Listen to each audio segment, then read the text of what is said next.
مل نہیں سکتا کہیں ان کا جواب، مل نہیں سکتا کہیں ان کا جواب، مصطفیٰ کو رب نے رکھا لاجواب، مصطفیٰ کو رب نے رکھا لاجواب، کفر والا منہ کی کھا کے رہ گیا، کفر والا منہ کی کھا کے رہ گیا، کنکروں نے دے دیا ایسا جواب۔ سبحان اللہ۔ پہلے میں جی بھر کے ان کو دیکھ لوں، پہلے میں جی بھر کے ان کو دیکھ لوں، اے نکیرو مجھ سے پھر لینا جواب، اے نکیرو مجھ سے پھر لینا جواب۔ اور یا نبی جتنے ہیں دشمن آپ کے، یا نبی جتنے ہیں دشمن آپ کے، سب کا ہے تنہا احمد رضا جواب، سب کا ہے تنہا احمد رضا جواب۔ حضرات روشی پڑھیے، اللہم صلی علی سیدنا و شفیعنا حبیبنا مولانا محمد بارک وسلم، صلاۃ و سلام علیک یا رسول اللہ صلی اللہ تعالی علیہ وآلہ وسلم۔ حضرات، اللہ رب العزت نے نبیوں کی ذات میں سب سے اونچا مقام اگر کسی کو دیا ہے، سب سے اونچا مقام اگر اللہ رب العزت نے کسی کو عطا فرمایا ہے، سب سے عظمت والا، سب سے شان والی کسی کی ذات ہے تو آمنہ کے لال کی ذات ہے۔ نبیوں میں آمنہ کے لال سب سے عظمت اور برکت والے ہیں، ایسے ہی ولیوں میں سب سے عرف و اعلیٰ ذات اگر کسی کی ہے تو سرکار غوث العظم کی ہے۔ سرکار غوث العظم رضی اللہ تعالیٰ عنہ کی ذات سب سے عرفہ و اعلیٰ ہے۔ سرکار اعلیٰ حضرت حضور سرکار غوث اعظم کی طرف نسبت کرتے ہوئے کہتے ہیں، تجھ سے در در سے سگ، سگ سے ہے مجھ کو نسبت، تجھ سے در در سے سگ، سگ سے ہے مجھ کو نسبت، میرے گردن میں ہے دور کا پٹا تیرا، اس نشانی کے جو سگ ہیں، سگ کہتے ہیں کتا کو، یا فارسی لفظ ہے، اس نشانی کے جو سگ ہیں نہیں مارے جاتے، حشر تک رہے میرے گلے میں پٹا تیرا۔ سبحان اللہ۔ یہ پٹا ہمارے اور آپ کے گلے میں جو ہے یہ غلامی کا پٹا ہے۔ ایک کتے کی مثال آپ دنیا میں دیکھیں، کتے ایک نہیں کئی طرح کے ہوتے ہیں، بلکہ میں کہوں دو طرح کے کتے تو ہمیشہ مشہور ہوتے ہیں۔ اسی طریقے سے انسان بھی دو قسم کے ہوتے ہیں، کچھ ایسے کتے ہوتے ہیں جو انسان پیار کرتا ہے، اور کچھ ایسے کتے ہوتے ہیں کہ انسان مار کے بھگا دیا کرتا ہے۔ مثال کے طور پر آپ کبھی شادی خانہ پہ گئے ہوں گے، دیکھا ہوگا کسی کے ہاتھ میں ڈنڈا ہے، کتے آتے ہیں سبوں کو بھگاتا ہے، کام اس کا کیا ہے؟ کتے کو بھگانا۔ کوئی کتا اندر نہیں آ سکتا، لیکن انہی میں دیکھو کچھ ایسے بھی لوگ ہیں جن کے ساتھ کتے ہیں، جہاں وہ انسان جا رہا ہے وہاں وہ کتا بھی جا رہا ہے، لیکن اس کو نہیں روکا جا رہا ہے، اسے بھگایا نہیں جا رہا ہے۔ میں نے پوچھا بتاؤ بات کیا ہے؟ یہ بھی کتا ہے وہ بھی کتا ہے، جس کو تم مار کے بھگا رہے ہو، اس کتے کو تم نہ مار رہے ہو، اس کتے کو نہ واپس کر رہے ہو، اندر جہاں کتا کا مالک جا رہا ہے وہاں کتا بھی جا رہا ہے۔ تو جواب یہی آیا، اصل میں یہ پالتو کتا ہے اور یہ فالتو والے کتے ہیں، انہیں بھگا دیا جاتا ہے۔ اس کے گلے میں پٹا ہے، اگر میں اسے آج مارتا ہوں تو اس کا مالک ہم سے شکایت کرے گا، اس کا مالک ہم سے کہے گا۔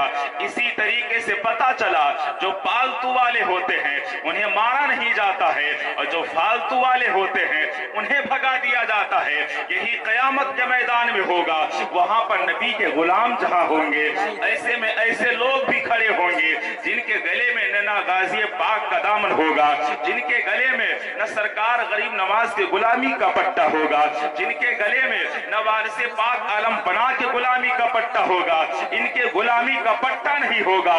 اللہ کے قیامت کے میدان میں جب فرشتے کہیں گے ارے جو بغیر پٹا والے ہیں انہیں مار کر جہنم بھیج دو، لیکن خبردار